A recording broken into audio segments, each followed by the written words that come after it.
ambiance la bu normal ci pré-investiture yu nga xamante ne maanaam mooy jiitu maanaam pal gi ak tabb gi ak tànn liste yi nga xamante ne moom la suñu coalition war a présenter ci localité yëpp te itamit il faut comprendre que ñun dañu yor coalition boo xamante ne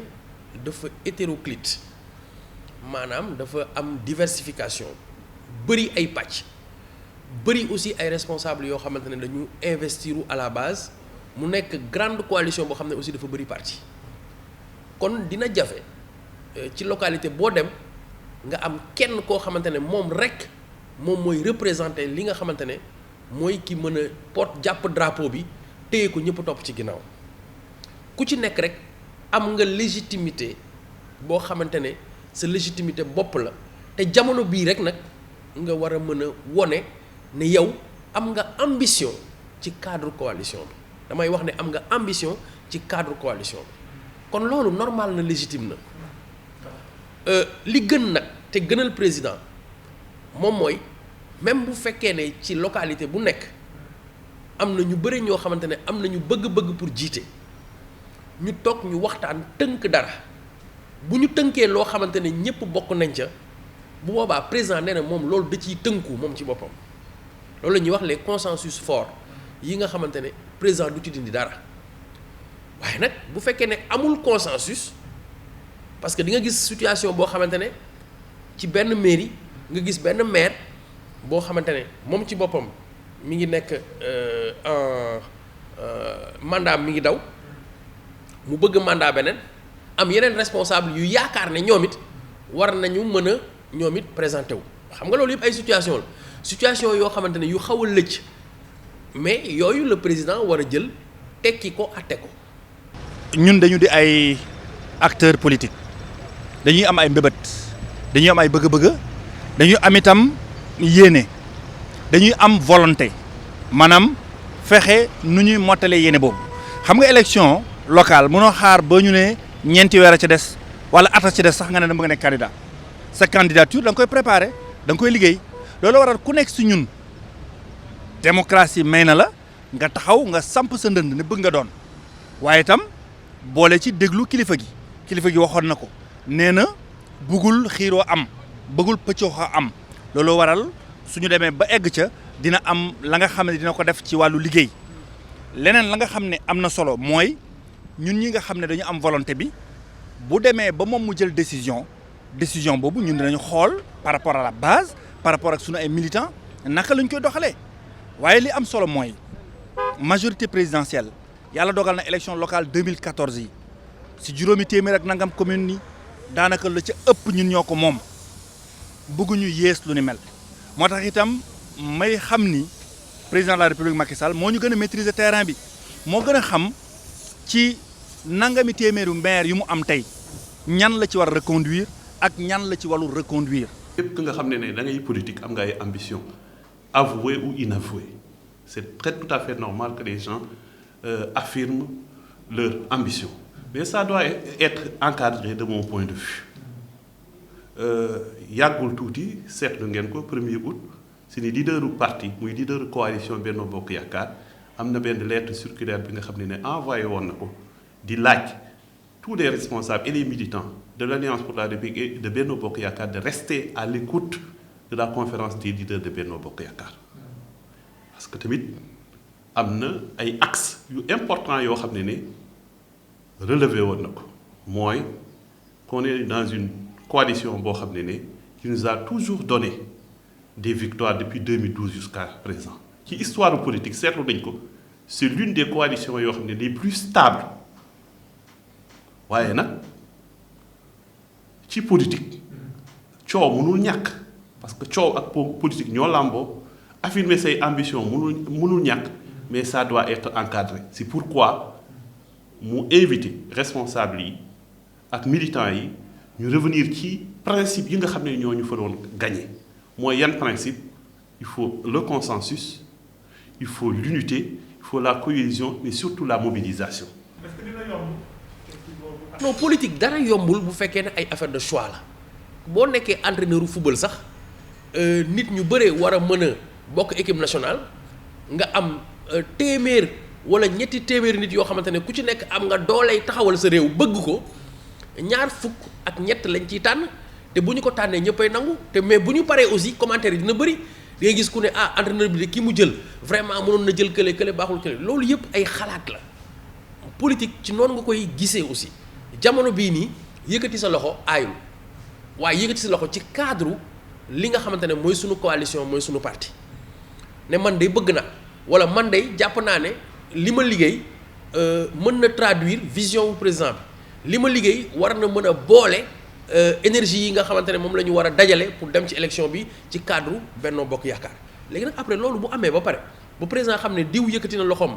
Tamba diw yëkkati na loxoom Kaffrine diw yëkkati na loxoom fële ak fële ak fële moom mu xool ci aussi li ko yàlla may li ko yàlla dénk ci ay xalaat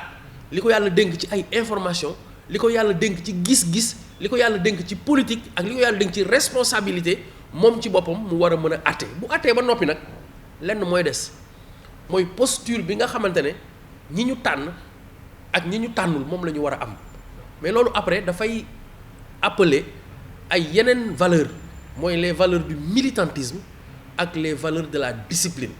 ku nekk da nga am say ambition ku nekk da nga liggéey ci am base politique mais sa base politique boobu noonu doo jékki-jékki rek asaaloo ko kenn du ko def en tout cas man du ma ko def ca Nabadji te gëw ma itam ñenn ñu nga xam ne ay kàngam nañ ci wàllu politique nekk ci yenn diwaan dañu jékki-jékki asaaloo seen i militants asaaloo seen base politique bu ñu am donc liggéey la boo xam ne c'est un travail de longue haleine dañ ko liggéey ay weeri weer dañ ko liggéey ay ati at doo xëy bis rek nga gëmm toog ne déedéet amatuma benn volonté amatuma benn ambition au niveau territorial au niveau local donc ambition yi dañ fiy nekk liggéey bi daf fiy nekk loolu président de la république terew ko kenn waaye lu mu wax mooy pëccëxoo la bañ xiiroo la bañ ŋaayoo la bañ donc nag bu demee ba ñu egg ca mais au niveau local sax mun nañu déggoo mun nañu xool ci ñi nga xam ne dañu bëgg a jël mairie tel dëkk Nabadji Civol bi ma bokk mun nañu xool ne jàpp nañu kat Samba Diop mii kat boo ko jëlee jox ko dina war a mën a doxal liggéey bi ba pare itam population nañ ci ànd ndax li am ci élection locale yi mësul am ci Sénégal mooy dañu dem suffrage universel maanaam benn candidat mooy taxaw ne damay daagaan baatu askan wi dama ko soxla kon dafa mel ni élection présidentielle donc nag tête de liste bu ñuy tànn ki ñu tànn ne kii moo war a nekk suñu maire wax dëgg yàlla il faut mu nekk ko populaire warul nekk koo xam ne tey population yëpp dañu suur ci ay mbiram. du nekk loo xam ne lu yomb lay doon consensus mën na bañ a nekk lu yomb mais su fekkee nit ñi dañuy jiital l'intérêt général mooy intérêt coalition bi intérêt parti bi jiital intérêt askan bi jiital vision bi nga xam ne ni njiitu réew mi am na ko pour Sénégal jiital objectif stratégique yi nga xam ne ñoom la ñuy décliner ci plan Sénégal émergent mooy gis-gisu président pour jëmale Sénégal kanam nit ñi war nañu mën a dëppoo ci l'essentiel parce que tey lu gën a am solo du man naa jiite mais nañu gañe looloo am solo balaa ne naam ne fa tey suñu pertee parce que man damay wax souvent élection yii ñu jëm ay primaire la pour joŋante yi nga xam ne ni ñu ngi profiler à l'horizon kon tey suñu ko ñàkkee dañuy fragiliser tey lu ñu yore. responsable yi lu ñu mën a am mooy honnêteté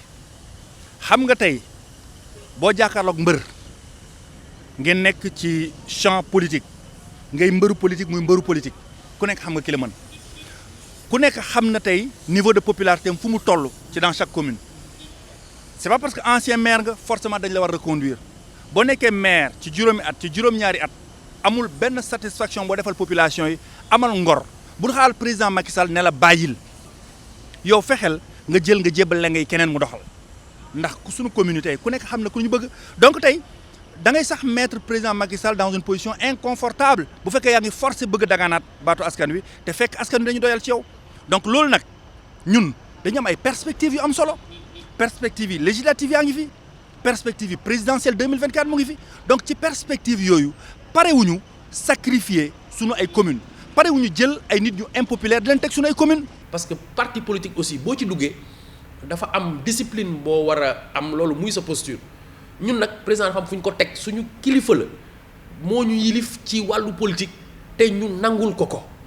donc ñun du ñu mës a def loo xamante ne day nuru ne dañ koy jiital ba pare di ko faqasal xalaatuñu ko ba pare ñaareel bi moom mooy aussi dañuy rester à son écoute loolu du soxla sax moom mu ñu koy wax ñun malgré que dañuy am ambition chaque fois dañuy rester à son écoute te jàpp nañ ñu musuñu ko rëccu. président de la République Macky Sall ñëpp nangul nañ ko ku xarañ la ci wàllu politique ku mën a déglu la ku mën a seetlu la waaye nag damay wax ne lan mooy dimbali tey coalition bi muy gañe muy ñii ñu ñuy tànn ñuy jiite parce que tamit tànneef bi daf ci am solo trop su fekkee dañuy tànn ñoo xam ne askan bi daf leen jéppi ñoo xam ne dañoo sori askan bi parce que tamit nguur dafay indi loolu nit ñi dañuy dem ba naagu fàtte li nga xam ne moom moo leen faloon ku fàtte nag li la faloon folleeku daf lay yomb moo tax damay invité encore ñun ñëpp ñaax la fàttali la ci ñun ñëpp. am na ay maire yoo xam ne wala du ma wax ne amul maire yoo xam ne duñu leen war a reconduire parce que loolu comme nu ma ko waxee cappaandaw bi askan bi la parce que tey ku ne xam nga li nga liggéey askan bi tamit ñoom ñooy évaluer ndax maire bi nga xam ne mooy jiite seen commune confiance bu ñu ko joxoon matale na ko wala matale wu ko donte sax am na ay communes yoo xam ne nit ñi njiitu réew mi la ñu àndal mais jéppi nañu ki nga xam ne mooy jiite seen commune bokk ci parti président de la République parce que mën nga ne bokk alliance pour la république am président Macky Sall comme mu nekk comme sa njiit nga bañ a doxalee comme moom nu muy doxale loolu dafay am. jàpp naa ne élection locale yi ñu jëm éclatement mënu cee am li ci mën a am nag mooy ay frustration comme ni ñu koy gisee chaque fois c'est-à-dire que dafa am ay potentiel candidat yu taxaw yoo xam ne ku nekk ngi déglu bëgg a jël liste Benno Bokk Yaakaar ndax mooy ndam tey booy militer ci ab zone nga jël sa liste parti mooy sa ndam waaye boo ko amulee am na ñoo xam ne dañuy jël décision dem jël beneen liste def seen liste parallèle bu leen yàlla may ndam ñu xam ko bu leen yàlla mayul ndam ñoo xam itam jéngu nañu benn moment ci seen carrière politique waaye li am solo daal mooy management bu président Macky Sall di defee Benno Bokk Yaakaar gëw ma élection locale mun ko yàq. am nañ ci expérience parce que 2014 expérience la woon foofu tamit candidature yu bëri woon na mais fli ci ëpp bu président tànnee wala mu arbitré nit ñi ànd nañu ci loolu dem jàppale ki nga xamante ne moom la ñu jiital loolu mooy benn ñaareel ba moom mooy après am nañu législative yi foofu aussi ñu bëre bëggoon nañu nekk tête de liste nekkuñu ko waaye ba nga xamante ne déterminé nañu kan mooy tête de liste bi nit ñi aussi ànd nañu ci loolu ci àtte président ànd ak moom waaye nag du tere boo nekkee ndaw toll ci sa digg ndënd nga am xër goo xamante ne da nga bëgg a taxawal sa coalition taxawal sa vision wu président que effectivement de manière légitime nga bëgg dara. wolof yi dañuy wax réeroo amul ñàkk waxtaan rek moo am dama yaakaar ne nit ñi suñu waxtaanee jiital lan mooy l'essentiel comme nu ma ko waxee sànq amaana war nañu mën a juboo